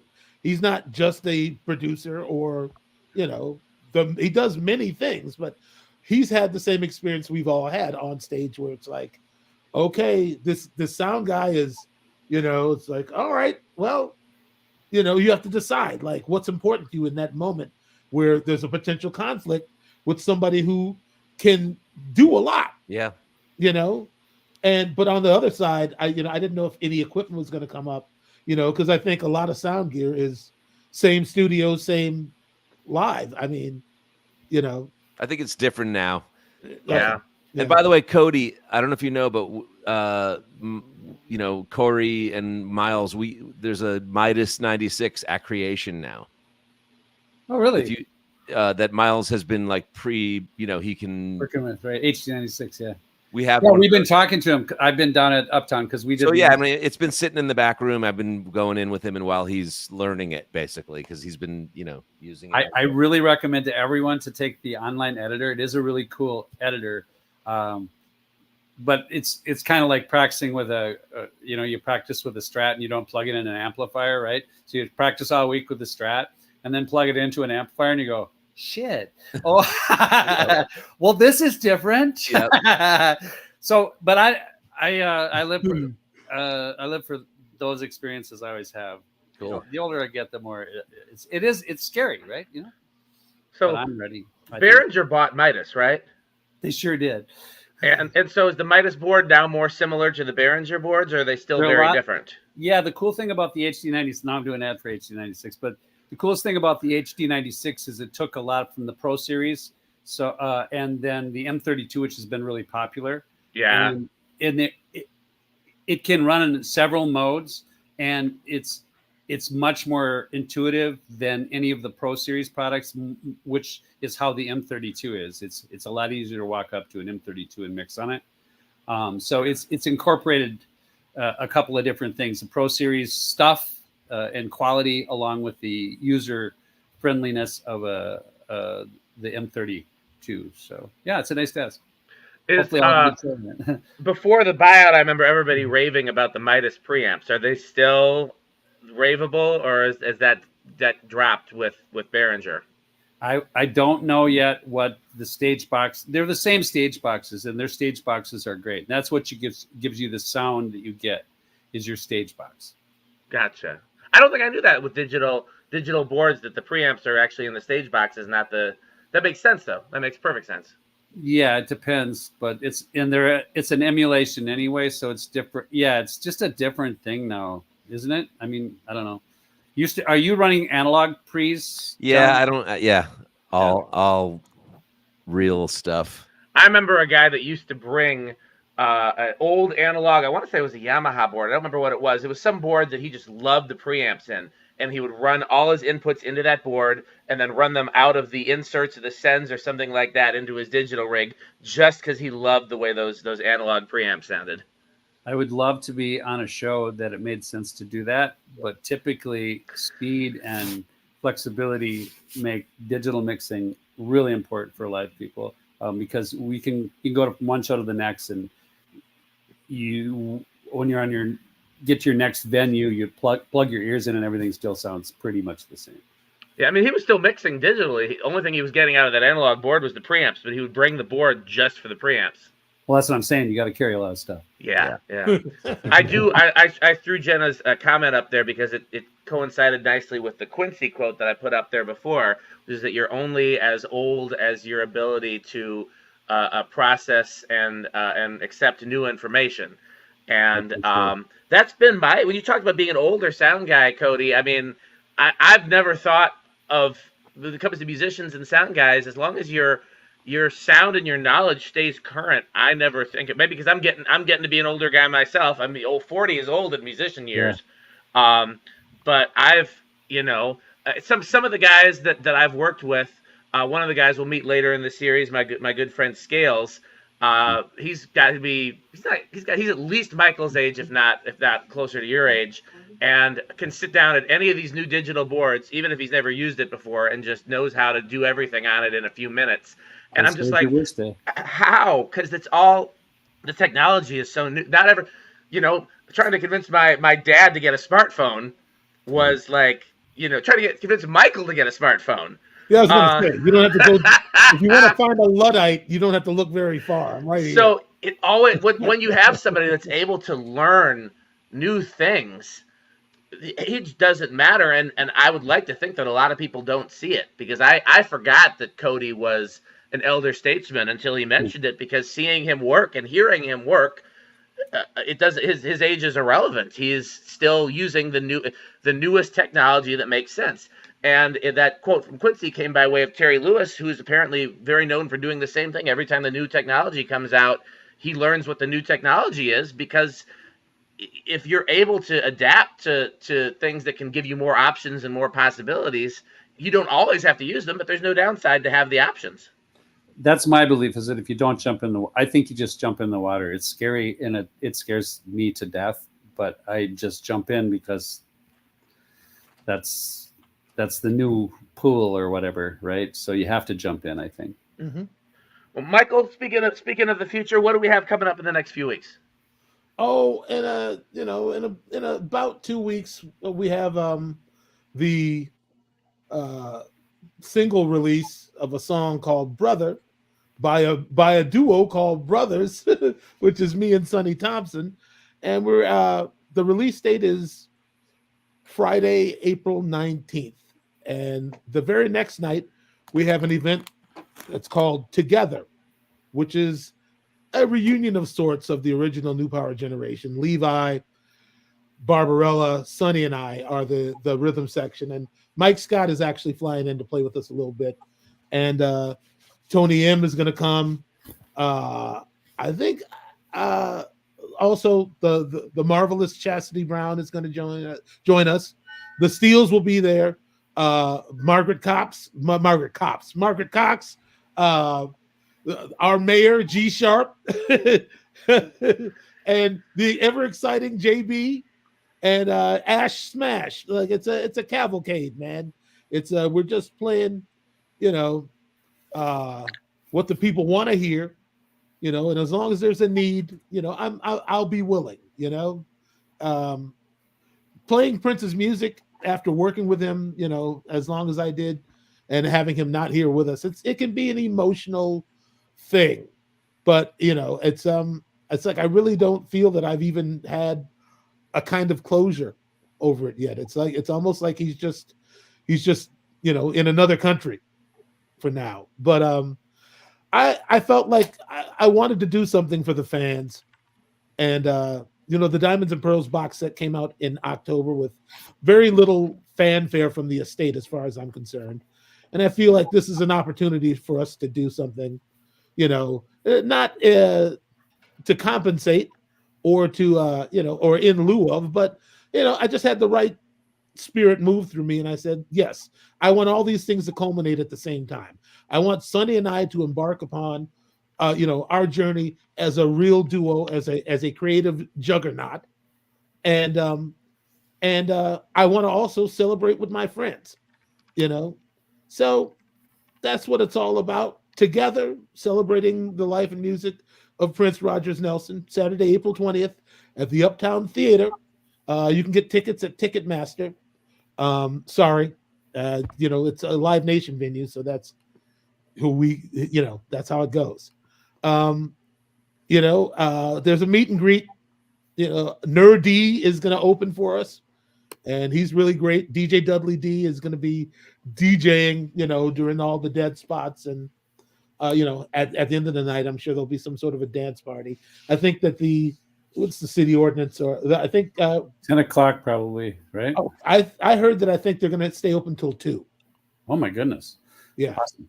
So that's what it's all about. I'm throwing a big block party, and it's it's the night before the anniversary of Prince's passing. So we're covering a lot of territory, but I think it's all worthy, and it's hard work to be like the key man in the situation. I never held the purse before. I never had to tell everybody what to do. This is a new experience for me, being more than just dealing with the music alone. It's I'm learning more than I thought I ever would during this process, and I'm partly asking myself, do I want to try to make this maybe an annual thing, and have just different guests every year. But but we'll see how it goes. If the people want it, then doggone it, they shall have it. I'm I hope you definitely record, and I hope you get some video. Oh yeah, I was reticent and reluctant to do all that, but we're going to multi-track, and it looks like Ryan Smith, who signed Brothers to his label High Tension Records, I think he said he was assembling a camera crew. Nice. With his brother, I think. Beautiful. Like 3 or 4 cameras. So Great. We'll do what we can. If we catch lightning in a bottle, we'll certainly share it with everybody. Yeah. Killer. So in addition, and I'm very excited about that. I don't know if I'm going to be able to come up there or not, but it's definitely on my calendar. In addition to that, we'll be here live on Facebook, YouTube, Instagram, and Twitter for the rest of the Tuesdays in April. Who else are we going to be talking to, Michael? Well, you already mentioned that my buddy Scales, but I was talking about Scales. JT is mainly. I wanted you to introduce JT. Oh, sure. JT's my main man, 50 grand and all that. Musician extraordinaire, also producer and another disciple of the method. We're talking about people who believe in parameters and rules and the right way of doing things. And I think that John Fields and Cody and JT all have that in common. Like, it's not something you leave to chance or you go into haphazardly. You have to plan for success. You have to stay organized and understand your priorities. Otherwise, the results will vary. So JT will have a lot to say about all of this. Yeah, we can look forward to continuing the same conversation and getting more into the weeds on it even with JT. Cody will be here with us every week as a guest co-host. Obviously myself and the great Mr. Michael Bland. We have a few other engineer friends that might be dropping by. I know I already mentioned Scales. I've already mentioned Audrey Martinovich, who is a friend of Musipolitics. She's been present for our previous series, but she also does a lot of sound reinforcement here in Wisconsin, as well as owns one of the nicest studios in my hometown of Madison, Wisconsin, as well as was the first female contributor to Pro Tools. So I'd be very interested to hear her perspective. Who knows? We might have a few other people drop in, but it definitely for sure it'll be me, Michael, Cody, and I believe JT will be with us for the rest of the Tuesdays. Is that right? Well, we'll see. I mean, he was supposed to be with us tonight, but he got a tummy ache.